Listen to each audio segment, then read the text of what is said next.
नमस्कार, आप देख रहे हैं एसपीएन 9 न्यूज और आपके साथ मैं हूं क्रांति सिंह। झारखंड में जब कैश कांड हुआ उसके बाद से बीजेपी के ऊपर कई सारे आरोप लग रहे थे, लेकिन इन आरोपों के जाल से बाहर निकलती हुई बीजेपी को अब एक बार फिर ने कांग्रेस ने धर दबोचा है।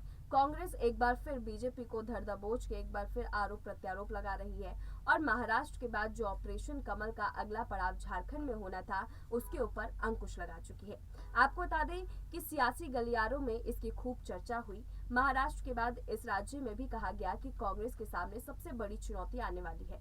राज्य में झारखंड मुक्ति मोर्चा की अगुवाई में चल रही सरकार में कांग्रेस दूसरी बड़ी पार्टी है। महाराष्ट्र में जो कुछ हुआ उसके बाद कांग्रेस के सामने अपने विधायकों को एकजुट रखने की चुनौती थी। मुख्यमंत्री हेमंत सोरेन और केंद्रीय गृह मंत्री अमित शाह के बीच मुलाकात के बाद चर्चा शुरू हुई और प्रधानमंत्री जब देवघर पहुंचे और सीएम हेमंत सोरेन की जो बॉडी लैंग्वेज थी उसके बाद चर्चा और तेज हो गई। राष्ट्रपति चुनाव में भी सोरेन की पार्टी ने विपक्ष का साथ न देते हुए एनडीए उम्मीदवार के समर्थन में वोट किया। चर्चा शुरू हो गई कि कौन किसके साथ जाएगा। इसी बीच पिछले दिनों पश्चिम बंगाल में कांग्रेस के 3 विधायकों को भारी मात्रा में कैश के साथ गिरफ्तार किया गया। मामला सामने आते ही कांग्रेस की ओर से थाने में इरफान अंसारी समेत 3 विधायकों के खिलाफ मामला दर्ज कराया जाता है। कांग्रेस की ओर से कहा गया कि तीनों सरकार को अस्थिर करने की कोशिश में थे। इसको लेकर कांग्रेस की ओर से बीजेपी पर गंभीर आरोप लगाए गए।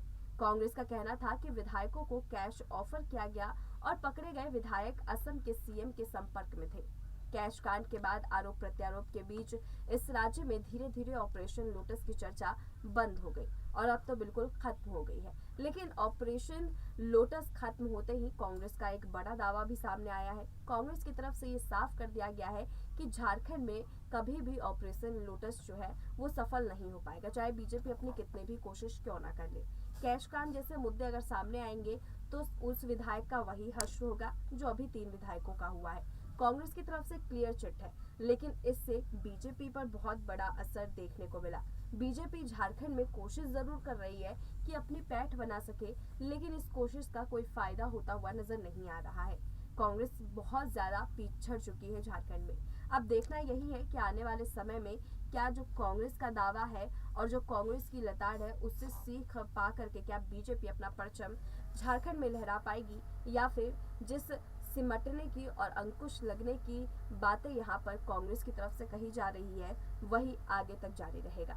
फिलहाल हमारे इस रिपोर्ट में बस इतना ही। आप लोग अपने तर्क जो है हमें कमेंट करके जरूर बताइएगा और ऐसे ही तमाम अपडेट्स के लिए देखते रहिए एसपीएन 9 न्यूज। कितना